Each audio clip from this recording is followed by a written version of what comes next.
Last night you said the momentum was in their dugout. How did it make it way back into yours?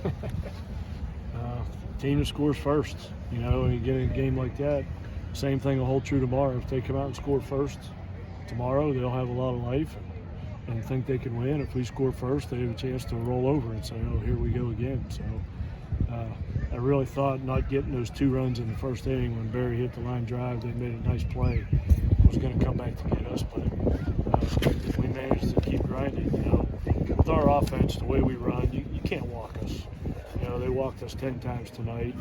I think we stole 6 or 7 bases. And we do that, we're usually going to win.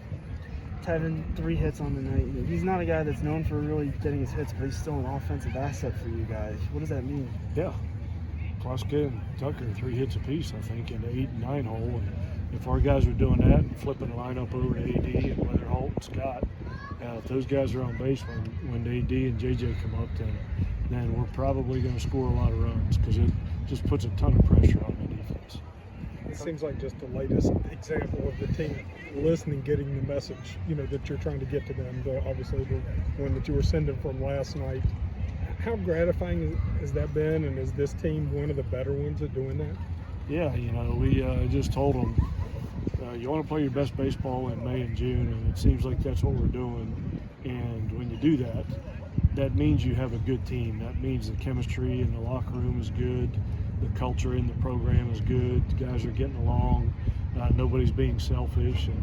And if you get the culture right and chemistry right, then that's when good players play well. And that's kind of what we're doing right now. Coach, it looked like you made kind of a late lineup switch, getting Mikey in there. Just anything you saw there, or just changing things up a little bit? I knew Mikey was going to get 3 hits. Yeah, I wish you knew that stuff going into it, but you know, we debated back and forth whether Holbrook or Leonard was going to catch, and you know, it's going to be hot tomorrow and 95 degrees, and that beats up catchers more than anybody. So we're trying to divide time among those guys and keep them fresh as much as we can. And the fact that Mikey comes in there and gets 3 hits when we do that sure helps. Braden Berry, 5 home runs this month. He had another one tonight. I mean, it just seemed like he's seen the ball really well at this point.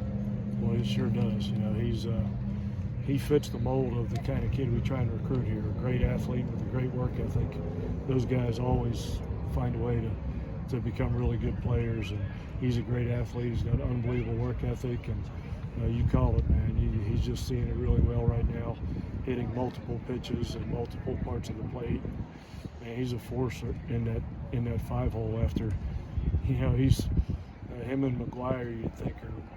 You'd think McGuire's the power hitter, and Barry's the guy that can spray it all over the field. But Barry's hitting the homers, and McGuire's using the whole field. And they're both. The amount of times that those guys make outs back to back is pretty limited. Coach, you guys picked up your 13th Big 12 win tonight, which I think is like tied for the most that you guys have had since you've been at the league.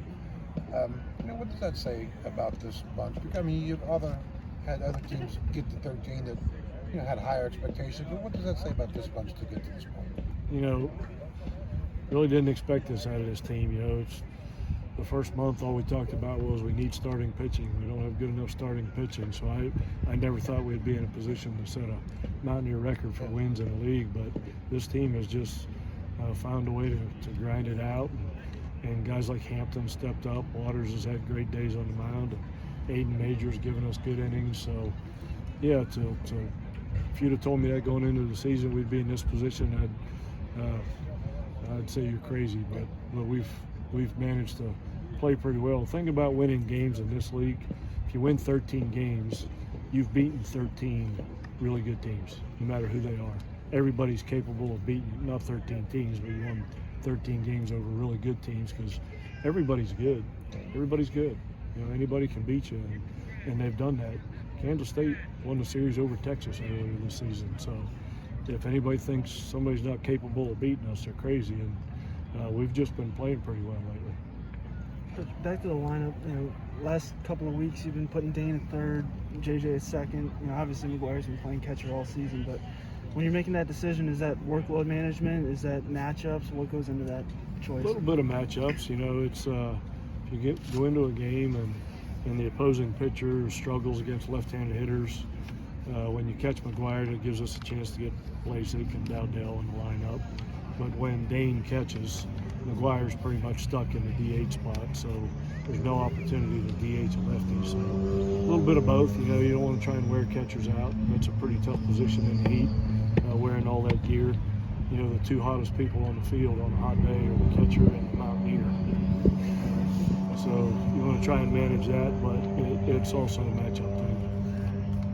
There's a theory floating around in baseball that guys hit better when they're playing the field. Do you see that as well? Some guys do that. You know, it's Paul McIntosh was a terrible DH, but he really hit when he was catching because he was locked into the game. You know, baseball's a pretty slow-paced sport. As a DH, you get to perform once every 30 or 40 minutes. You know, and that, guys can lose interest in that. So it takes a special person to be a DH or be a pinch hitter late in the game, like Dowdell and Lasik. When they come in late in the game, they haven't done anything for 4 hours. And to come in and perform after not doing anything, it's pretty tough. You know, it's a lot easier to hit when you hit all the time. So those guys have done really well in those roles.